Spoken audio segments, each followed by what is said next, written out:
नमस्कार, आप सभी का स्वागत है रंजना की कहानियों में। आज आप सुनेंगे मुंशी प्रेमचंद की लिखी हुई कहानी शिकार।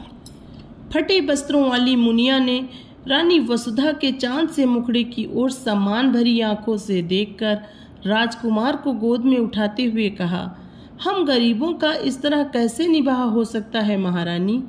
मेरी तो अपने आदमी से एक दिन न पटे, मैं उसे घर में बैठने न दूं।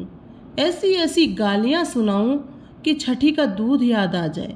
रानी वसुधा ने गंभीर विनोद के भाव से कहा, क्यों, वह कहेगा नहीं? तू मेरे बीच में बोलने वाली कौन है? मेरी जो इच्छा होगी वह करूँगा। तू अपना रोटी कपड़ा मुझसे लिया कर। तुझे मेरी दूसरी बातों से क्या मतलब? मैं तेरा गुलाम नहीं हूँ। मुनिया 3 ही दिन से यहाँ लड़कों को खिलाने के लिए नौकर हुई थी। पहले 2-4 घरों में चौका बर्तन कर चुकी थी, पर रानियों से अदब के साथ बात करना अभी न सीख पाई थी। उसका सूखा हुआ सांवला चेहरा उत्तेजित हो उठा। कर्कश स्वर में बोली, जिस दिन ऐसी बातें मुंह से निकालेगा मूंछें उखाड़ लूंगी सरकार। वह मेरा गुलाम नहीं है तो क्या मैं उसकी लौंडी हूँ? अगर वह मेरा गुलाम है तो मैं उसकी लौंडी हूँ।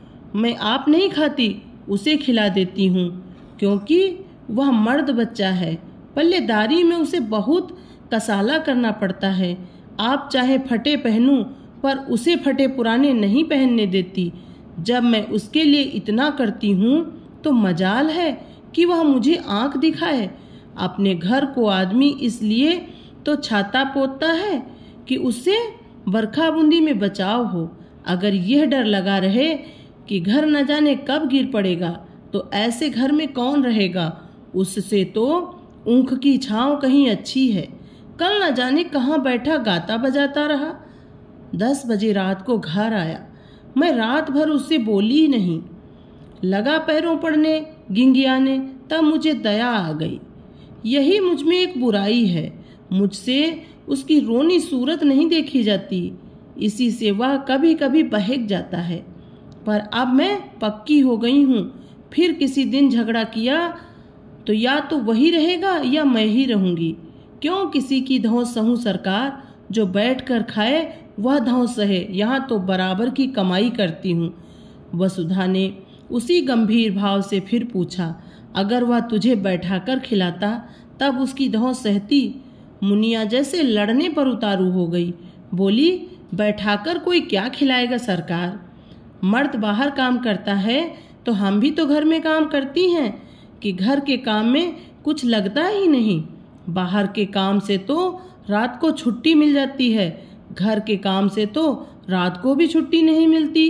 पुरुष यह चाहें कि मुझे घर में बिठाकर आप सैर सपाटा करें तो मुझसे न सहा जाए। ये कहती हुई मुनिया राजकुमार को लिए हुए बाहर चली गई। वसुधा ने थकी हुई रुआसी आंखों से खिड़की की ओर देखा। बाहर हरा भरा बाग था, जिसके रंग बिरंगे फूल यहाँ से साफ नजर आ रहे थे, और पीछे एक विशाल मंदिर आकाश में अपना सुनहला मस्तक उठाए सूर्य से आंखें मिला रहा था। स्त्रियां रंग बिरंगे वस्त्र आभूषण पहने पूजन करने आ रही थी। मंदिर की दाहिनी तरफ तालाब में कमल प्रभात के सुनहले आनंद से मुस्कुरा रहे थे, और कार्तिक की शीत रवि छवि जीवन ज्योति लुटाती फिरती थी। पर प्रकृति की यह सुरम्य शोभा वसुधा को कोई हर्ष न प्रदान कर सकी। उसे जान पड़ा प्रकृति उसकी दशा पर व्यंग से मुस्कुरा रही है।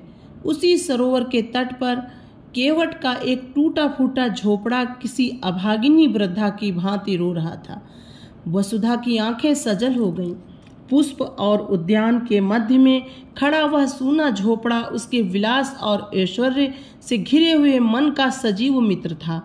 उसके जी में आया कि जाकर झोपड़े के गले लिपट जाऊं और खूब रोऊं। वसुधा को इस घर में आए 5 वर्ष हो गए।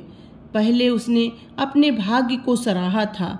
माता पिता के छोटे से कच्चे आनंदहीन घर को छोड़कर वह एक विशाल भवन में आई थी, जहाँ संपत्ति उसके पैरों को चूमती हुई जान पड़ती थी।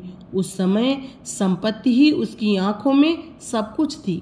पति प्रेम गौड़ सी वस्तु थी, पर उसका लोभी मन संपत्ति पर संतुष्ट न रह सका। पति प्रेम के लिए हाथ फैलाने लगा। कुछ दिनों में उसे मालूम हुआ मुझे परम रत्न भी मिल गया, पर थोड़े ही दिनों में वह भ्रम जाता रहा। कुंवर गजराज सिंह रूपवान थे, उदार थे, बलवान थे, शिक्षित थे, विनोद प्रिय थे और प्रेम का अभिनय भी करना जानते थे।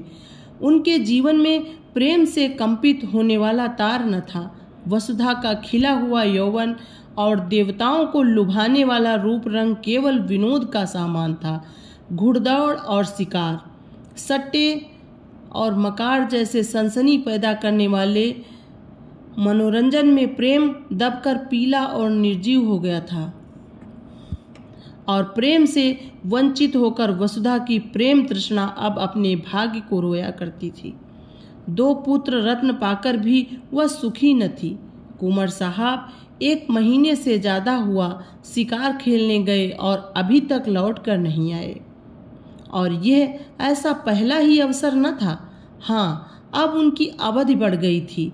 पहले वह 1 सप्ताह में लौट आते थे, फिर 2 सप्ताह का नंबर चला और अब कई बार से 1-1 महीने की खबर लेने लगे।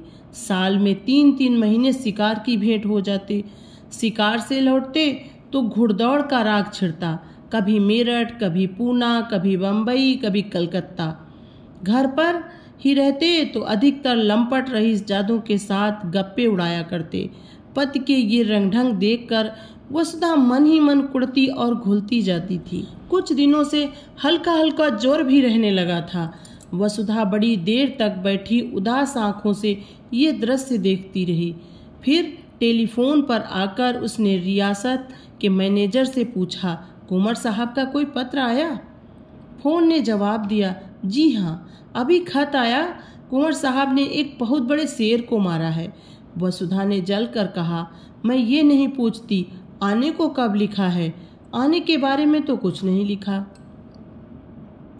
यहाँ से उनका पड़ाव कितनी दूर है? यहाँ से 200 मील से कम न होगा। पीलीभीत के जंगलों में शिकार हो रहा है। मेरे लिए 2 मोटर का इंतजाम कर दीजिए, मैं आज वहाँ जाना चाहती हूँ। फोन ने कई मिनट बाद जवाब दिया, 1 मोटर तो वह साथ ले गए हैं, 1 हाकिम जिला के बंगले पर भेज दी गई, 3री बैंक के मैनेजर की सवारी में, 4थी की मरम्मत हो रही है। वसुधा का चेहरा क्रोध से तमतमा उठा। बोली, किसके हुक्म से बैंक के मैनेजर और हाकिम जिला को मोटरें भेजी गईं?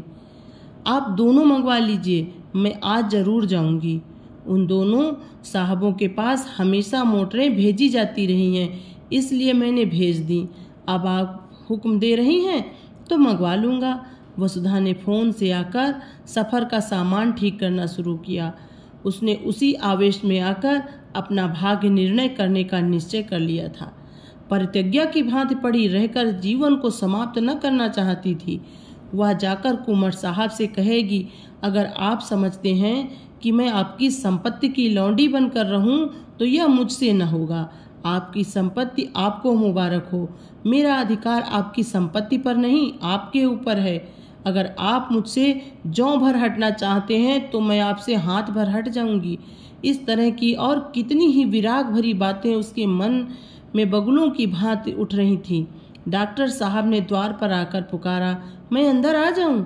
वसुधा ने नम्रता से कहा, आज क्षमा कीजिए, मैं जरा पीलीभीत जा रही हूँ। डॉक्टर ने आश्चर्य से कहा, आप पीलीभीत जा रही हैं? आपका जोर चढ़ जाएगा। इस दशा में मैं आपको जाने की सलाह न दूंगा। वसुधा ने विरक्त स्वर में कहा, बढ़ जाएगा, बढ़ जाए, मुझे इसकी चिंता नहीं। वृद्ध डॉक्टर पर्दा उठाकर आ गया और वसुधा के चेहरे की ओर ताकता हुआ बोला, लाइए मैं टेम्परेचर ले लूं। अगर टेम्परेचर बढ़ा हुआ होगा तो मैं आपको हरगिज न जाने दूंगा। टेम्परेचर लेने की जरूरत नहीं, मेरा इरादा पक्का हो गया है। स्वास्थ्य पर ध्यान रखना आपका पहला कर्तव्य है। वसुधा ने मुस्कुराकर कहा, आप निश्चिंत रहिए, मैं इतनी जल्दी मरी नहीं जा रही हूँ। फिर अगर किसी बीमारी की दवा मौत ही है तो आप क्या करेंगे? डॉक्टर ने 2-1 बार आग्रह किया, फिर विस्मय से सिर हिलाता चला गया। रेलगाड़ी से जाने में आखिरी स्टेशन से 10 कोस तक जंगली सुनसान रास्ता तय करना पड़ता था। इसलिए कुंवर साहब बराबर मोटर ही पर जाते थे। वसुधा ने उसी से जाने का निश्चय किया। 10 बजते बजते दोनों मोटरें आईं। वसुधा ने ड्राइवरों पर गुस्सा उतारा। अब मेरे हुक्म के बगैर कहीं मोटर ले गए तो मोटर का किराया तुम्हारी तलब से काट लूंगी। अच्छी दिल लगी है, घर को रोएं, बन को गाएं। हमने अपने आराम के लिए मोटरें रखी हैं, किसी की खुशामद करने के लिए नहीं। जिसे मोटर पर सवार होने का शौक हो अब मोटर खरीदे। ये नहीं कि हलवाई की दुकान देखी और दादे का फातिहा पढ़ने बैठ गए। वह चली तो दोनों बच्चे कुनमुनाए, मगर जब मालूम हुआ कि अम्मा बड़ी दूर हवा मारने जा रही हैं तो उनका यात्रा प्रेम ठंडा पड़ गया। वसुधा ने आज सुबह से उन्हें प्यार न किया था। उसने जलन में सोचा, मैं ही क्यों इन्हें प्यार करूं? मैंने ही इनका ठेका लिया है। वह तो वहां जाकर चैन करें और मैं यहाँ इन्हें छाती से लगाए बैठी रहूं। लेकिन चलते समय माता का हृदय पुलक उठा। दोनों को बारी बारी से गोद में लिया, चूमा, प्यार किया और घंटे भर में लौट आने का वचन देकर वह सजल नेत्रों के साथ घर से निकली। मार्ग में भी उसे बच्चों की याद बार बार आती रही। रास्ते में कोई गांव आ जाता और छोटे छोटे बालक मोटर की दौड़ देखने के लिए घरों से निकल आते और सड़क पर खड़े होकर तालियां बजाते हुए मोटर का स्वागत करते। तो वसुधा का जी चाहता इन्हें गोद में बैठाकर प्यार कर लूं। मोटर जितने बेग से आगे जा रही थी उतने ही बेग से उसका मन सामने के वृक्ष समूहों के पीछे की ओर उड़ा जा रहा था।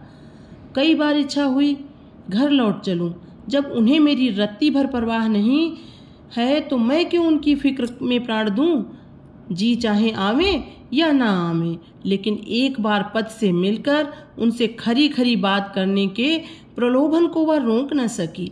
सारी देह थककर चूर चूर हो रही थी। ज्वर भी हो आया था, सिर पीड़ा से फटा पड़ता था, पर वह संकल्प से सारी बाधाओं को दबाए आगे बढ़ती जाती थी। यहाँ तक कि जब वह 10 बजे रात को जंगल के उस डाक बंगले में पहुंची तो उसे तन बदन की सुधि न थी। जोर का ज्वर चढ़ा हुआ था। शोर की आवाज सुनते ही कुंवर साहब निकल आए और पूछा, तुम यहाँ कैसे आए जी? कुशल तो है? सोफर ने समीप आकर कहा, रानी साहब आई हैं हुजूर, रास्ते में बुखार हो आया, बेहोश पड़ी हुई हैं। कुंवर साहब ने वहीं खड़े कठोर स्वर में पूछा, तो तुम उन्हें वापस क्यों न ले गए? क्या तुम्हें मालूम नहीं था यहाँ कोई वैद्य हकीम नहीं है? सोफर ने सिटपिटाकर जवाब दिया, हुजूर वह किसी तरह मानी ही न थी। तो मैं क्या करता?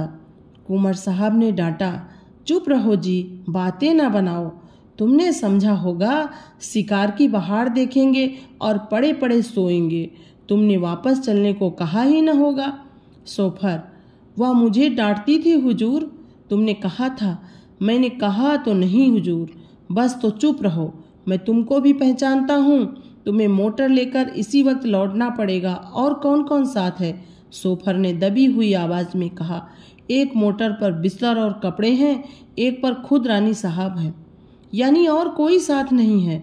हुजूर मैं तो हुक्म का ताबेदार हूँ, बस चुप रहो। यूं झल्लाते हुए कुंवर साहब वसुधा के पास गए और आहिस्ता से पुकारा। जब कोई जवाब न मिला तो उन्होंने धीरे से उसके माथे पर हाथ रखा। सिर गर्म तवा हो रहा था। उस ताप ने मानो उसकी सारी क्रोध ज्वाला को खींच लिया। लपक कर बंगले में आए, सोए हुए आदमियों को जगाया, पलंग बिछवाया, अचेत वसुधा को गोद में उठाकर कमरे में लाए और पलंग पर लिटा दिया। फिर उसके सिरहाने खड़े होकर उसे व्यथित नेत्रों से देखने लगे। उस धूल से भरे मुखमंडल और बिखरे हुए रज रंजित केसों में आज उन्होंने आग्रह में प्रेम की झलक देखी।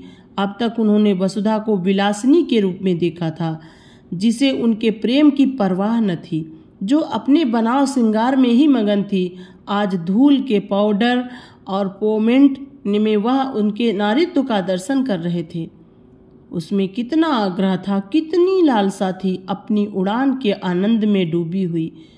अब वह पिंजरे के द्वार पर आकर पंख फड़फड़ा रही थी। पिंजरे का द्वार खुलकर क्या उसका स्वागत न करेगा? रसोइये ने पूछा, क्या सरकार अकेली आई हैं? कुंवर साहब ने कोमल कंठ से कहा। हाँ जी, और क्या, इतने आदमी हैं, किसी को साथ न लिया। आराम से रेलगाड़ी से आ सकती थी, यहाँ से मोटर भेज दी जाती। मन ही तो है, कितने जोर का बुखार है कि हाथ नहीं रखा जाता। जरा सा पानी गर्म करो और देखो कुछ खाने को बना लो। रसोइये ने सोचा, ठाकुर सोहाती की 100 कोस की दौड़ बहुत होती है सरकार। सारा दिन बैठे बैठे बीत गया। कुंवर साहब ने वसुधा के सिर के नीचे तकिया सीधा करके कहा, कचूमर तो हम लोगों का निकल जाता है, 2 दिन तक कमर नहीं सीधी होती, फिर इनकी क्या बात है। ऐसी बेहुदा सड़क दुनिया में न होगी। यह कहते हुए उन्होंने एक शीशी से तेल निकाला और वसुधा के सिर में मलने लगे। वसुधा का ज्वर 21 दिन तक न उतरा। घर से डॉक्टर आए, दोनों बालक, मुनिया, नौकर चाकर सभी आ गए। जंगल में मंगल हो गया। वसुधा खाट पर पड़ी पड़ी कुंवर साहब की सुसुसाओं में अलौकिक आनंद और संतोष का अनुभव किया करती। वह दोपहर दिन चढ़े तक सोने के आदी थे। कितने सवेरे उठते, उसके पथ्य और आराम की जरा जरा सी बातों का कितना ख्याल रखते। जरा देर के लिए स्नान और भोजन करते जाते, फिर आकर बैठ जाते। एक तपस्या सी कर रहे थे। उसका स्वास्थ्य बिगड़ता जाता था। चेहरे और पर स्वास्थ्य की लाली न थी, कुछ व्यस्त से रहते थे। एक दिन वसुधा ने कहा, तुम आजकल शिकार खेलने क्यों नहीं जाते? मैं तो शिकार खेलने ही आई थी, मगर न जाने किस बुरी साइड से चली कि तुम्हें इतनी तपस्या करनी पड़ गई। अब मैं बिल्कुल अच्छी हूँ। जरा आईने में अपनी सूरत तो देखो। कुंवर साहब को इतने दिनों शिकार का कभी ध्यान ही न आया। इसकी चर्चा ही न होती थी। शिकारियों का आना जाना, मिलना जुलना बंद था। एक बार साथ के एक शिकारी ने किसी शेर का जिक्र किया था। कुंवर साहब ने उसकी ओर कुछ ऐसी कड़वी आंखों से देखा कि वह सूख सा गया। वसुधा के पास बैठने, उससे कुछ बातें करके, उसका मन बहलाने, दवा और पथ्य बनाने में ही उन्हें आनंद मिलता था। उनका भोग विलास जीवन के इस कठोर व्रत में जैसे बुझ गया। वसुधा की पहल एक हथेली पर उंगली से रेखा खींचने में मग्न थे। शिकार की बात किसी और के मुंह से सुनी होती तो फिर उसी अग्नेय नेत्रों से देखते। वसुधा के मुंह से ये चर्चा सुनकर उन्हें दुख हुआ। वह उन्हें इतना शिकार का आसक्त समझती है। अमर्ष भरे स्वर में बोले, हाँ, शिकार खेलने का इससे अच्छा और कौन अवसर मिलेगा। वसुधा ने आग्रह किया, मैं तो अब अच्छी हूँ, सच देखो। आईने की ओर दिखाकर, मेरे चेहरे पर वह पीलापन नहीं रहा। तुम अलबत्ता बीमार से हो जाते हो, जरा मन बहल जाएगा। बीमार के पास बैठने से आदमी सचमुच बीमार हो जाता है। वसुधा ने साधारण सी बात कही थी, पर कुंवर साहब के हृदय पर वह चिंगारी के समान लगी। इधर वह अपने शिकार के खप्त पर कई बार पछता चुके थे। अगर वह शिकार के पीछे यो न पड़ते तो वसुधा यहाँ क्यों आती और क्यों बीमार पड़ती। उन्हें मन ही मन इसका बड़ा दुख था। इस वक्त कुछ न बोले, शायद कुछ बोला ही न गया। फिर वसुधा की हथेली पर रेखाएं बनाने लगे। वसुधा ने उसी सरल भाव से कहा, अब की तुमने क्या क्या तोहफे जमा किए, जरा मंगाओ देखूं। उनमें से जो सबसे अच्छा होगा उसे मैं ले लूंगी। अब की मैं भी तुम्हारे साथ शिकार खेलने चलूंगी। बोलो, मुझे ले चलोगे ना?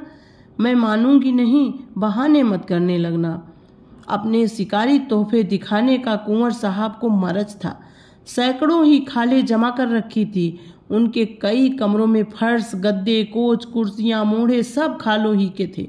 ओढ़ना और बिछौना भी खालों ही का था। बाघंबरों के कई सूट बनवा रखे थे। शिकार में वही सूट पहनते थे। अब की भी बहुत से सींग, सिर, पंजे, खाले जमा कर रखी थी। वसुधा का इन चीजों में अवश्य मनोरंजन होगा। यह न समझे कि वसुधा ने सिंह द्वार से प्रवेश न पाकर चोर दरवाजे से घुसने का प्रयत्न किया है। जाकर वह चीजें उठवा लाए, लेकिन आदमियों को पर्दे की आड़ में खड़ा करके पहले अकेले ही उसके पास गए। डरते थे कहीं मेरी उत्सुकता वसुधा को बुरी न लगे। वसुधा ने उत्सुक होकर पूछा, चीजें नहीं लाए? लाया हूँ, मगर कहीं डॉक्टर साहब न हो। डॉक्टर ने पढ़ने लिखने को मना किया था। तोहफे लाए गए। कुंवर साहब एक एक चीज निकाल निकाल कर दिखाने लगे। वसुधा के चेहरे पर हर्ष की ऐसी लाली हफ्तों से न दिखी थी जैसे कोई बालक तमाशा देखकर मगन हो रहा हो। बीमारी के बाद हम बच्चों की तरह जिद्दी, उतने ही आतुर, उतने ही सरल हो जाते हैं। जिन किताबों में भी मन न लगता हो वह बीमारी के बाद पढ़ी जाती हैं। वसुधा जैसे उल्लास की गोद में खेलने लगी। चीतों की खालें थी, बाघों की, मृगों की, शेरों की। वसुधा हर एक खाल नई उमंग से देखती, जैसे बायोस्कोप से एक चित्र के बाद दूसरा चित्र आ रहा हो। कुंवर साहब एक एक तोहफे का इतिहास सुनाने लगे। ये जानवर कैसे मारा गया, उसके मारने में क्या क्या बाधाएं पड़ी, क्या क्या उपाय करने पड़े, पहले कहाँ गोली लगी आदि। वसुधा हरेक की कथा आंखें फाड़ फाड़ कर सुन रही थी। इतना सजीव स्फूर्तिमय आनंद उसे आज तक किसी कविता, संगीत या आमोद में भी न मिला था। सबसे सुंदर एक सिंह की खाल थी, वही उसने छांटी। कुंवर साहब की यह सबसे बहुमूल्य वस्तु थी। उसे अपने कमरे में लटकाने को रखे हुए थे।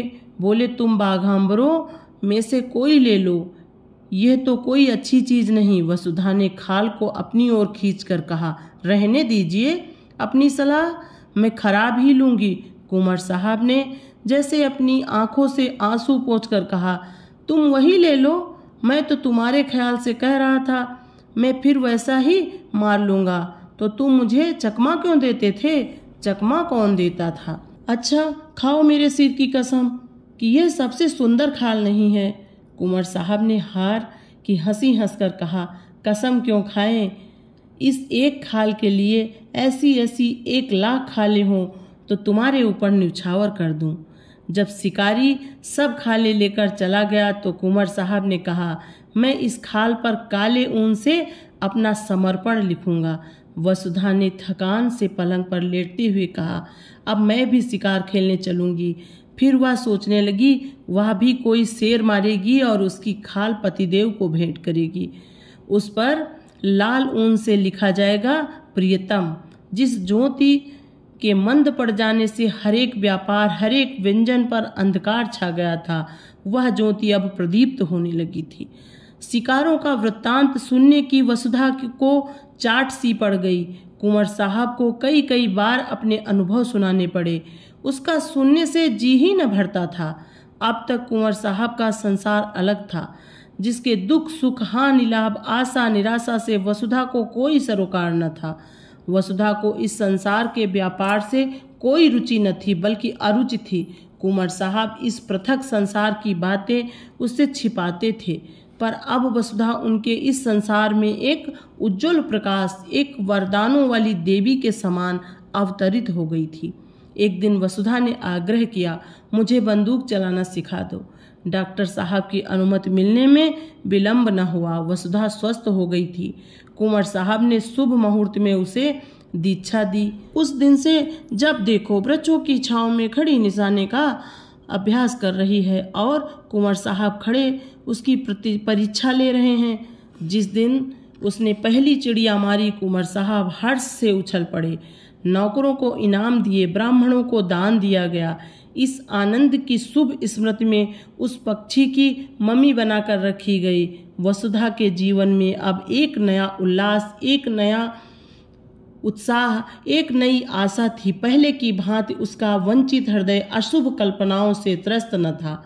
अब उसमें विश्वास था, बल था, अनुराग था। कई दिनों के बाद वसुधा की साधा पूरी हुई। कुंवर साहब उसे साथ लेकर शिकार खेलने पर राजी हुए और शिकार था शेर का, और शेर भी वह जिसने इधर 1 महीने से आसपास के गांव में तहलका मचा दिया था। चारों तरफ अंधकार था, ऐसा सघन कि पृथ्वी उसके भार से कराहती हुई जान पड़ती। कुंवर साहब और वसुधा एक ऊंचे मचान पर बंदूक लिए दम साधे बैठे हुए थे। बहुत भयंकर जंतु था। अभी पिछली रात को वह एक सोते हुए आदमी को खेत में मचान पर से खींच कर ले भागा था। उसकी चालाकी पर लोग दांतों तले उंगली दबाए थे। मचान इतना ऊंचा था कि चीता उछल कर न पहुंच सकता था। हाँ, उसने ये देख लिया कि वह आदमी मचान पर बाहर की तरफ सिर किए सो रहा था। दुष्ट को एक चाल सूझी। वह पास के गांव में गया और वहां से एक लंबा बांस उठा लाया। बस के एक सिरों को उसने दांतों से कुचला और जब उसकी कच्ची सी बन गई तो उसे न जाने अगले पंजे या दांतों से उठाकर सोने वाले आदमी के बालों में फिराने लगा। वह जानता था बाल बांस के रेशों में फंस जाएंगे। एक झटके में वह अभागा आदमी नीचे आ रहा। इसी मानस भक्षी चीते की घात में दोनों शिकारी बैठे हुए थे। नीचे कुछ दूर पर भैंसा बांध दिया गया था और शेर के आने की राह देखी जा रही थी। कुंवर साहब शांत थे, पर वसुधा की छाती धड़क रही थी। जरा सा भी पत्ता खटकता तो वह चौंक पड़ती और बंदूक सीधी करने के बदले में चौंक कर कुंवर साहब से चिपक जाती। कुंवर साहब बीच बीच में उसकी हिम्मत बांधते जाते थे। जो ही भैंसे पर आया, मैं उसका काम तमाम कर दूंगा, तुम्हारी गोली की नौबत ही न आने पावेगी, वसुधा ने सिहर कर कहा। और जो कहीं निशाना चूक गया तो उछलेगा, तो फिर दूसरी गोली चलेगी। तीनों बंदूकें तो भरी तैयार रखी हैं। तुम्हारा जी घबराता तो नहीं? बिल्कुल नहीं। मैं तो चाहती हूँ पहला मेरा निशाना होता। पत्ते खड़खड़ा उठे। वसुधा चौंक कर पति के कंधों से लिपट गई। कुंवर साहब ने उसकी गर्दन में हाथ डालकर कहा, दिल मजबूत करो प्रिय। वसुधा ने लज्जित होकर कहा, नहीं नहीं, मैं डरती नहीं, जरा चौंक पड़ी थी। सहसा भैंसे के पास दो चिंगारियों सी चमक उठी। कुंवर साहब ने धीरे से वसुधा का हाथ दबाकर शेर के आने की सूचना दी और सतर्क हो गए। जब शेर भैंसे पर आ गया तो उन्होंने निशाना मारा, खाली गया। दूसरा फैर किया। चीता जख्मी तो हुआ पर गिरा नहीं। क्रोध से पागल होकर इतनी जोर से गरजा कि वसुधा का कलेजा दहल उठा। कुंवर साहब तीसरी फैर करने जा रहे थे कि चीते ने मचान पर जस्त मारी। उसके अगले पंजों के धक्के से मचान ऐसा हिला कि कुंवर साहब हाथ में बंदूक लिए झोंके से नीचे गिर पड़े। कितना भीषण अवसर था! अगर एक पल का भी विलंब होता तो कुंवर साहब की खैरियत न थी। शेर की जलती हुई आंखें वसुधा के सामने चमक रही थी। उसकी दुर्गंधमय सांस देह में लग रही थी। हाथ पांव फूले हुए थे, आंखें भीतर को सिकुड़ी जा रही थी। पर इस खतरे ने जैसे उसकी नाड़ियों में बिजली भर दी थी। उसने अपनी बंदूक संभाली। शेर के और उसके बीच में 2 हाथ से ज्यादा अंतर न था। वह उचक कर आना ही चाहता था कि वसुधा ने बंदूक की नली उसकी आंखों में डालकर बंदूक छोड़ी। धाए! शेर के पंजे ढीले पड़े, नीचे गिर पड़ा। अब समस्या भीषण थी। शेर से 3-4 कदम पर ही कुंवर साहब गिरे पड़े थे। शायद चोट ज्यादा आई हो। शेर में अगर अभी दम है तो वह उन पर जरूर वार करेगा। वसुधा के प्राण आंखों में थे और बल कलाइयों में। इस वक्त कोई उसकी देह में भाला भी चुभा देता तो उसे खबर न होती। वह अपने होश में न थी। उसकी मूर्छा ही चेतना का काम कर रही थी। उसने बिजली की बत्ती जलाई। देखा शेर उठने की चेष्टा कर रहा है।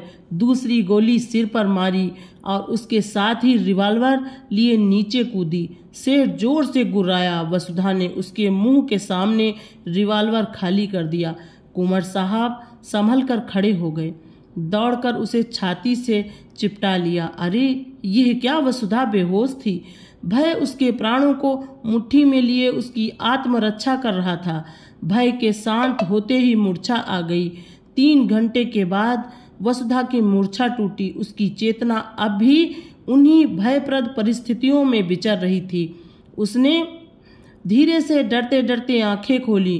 कुंवर साहब ने पूछा, कैसा जी है प्रिय? वसुधा ने उनकी रक्षा के लिए दोनों हाथ का घेरा बनाते हुए कहा, वहां से हट जाओ, ऐसा न हो झपट पड़े। कुंवर साहब ने हंसकर कहा, शेर कब का ठंडा हो गया, वह बरामदे में पड़ा है। ऐसे डील डौल का और इतना भयंकर सिंह मैंने नहीं देखा। वसुधा, तुम्हें चोट तो नहीं आई? कुंवर, बिल्कुल नहीं। तुम कूद क्यों नहीं पड़ी?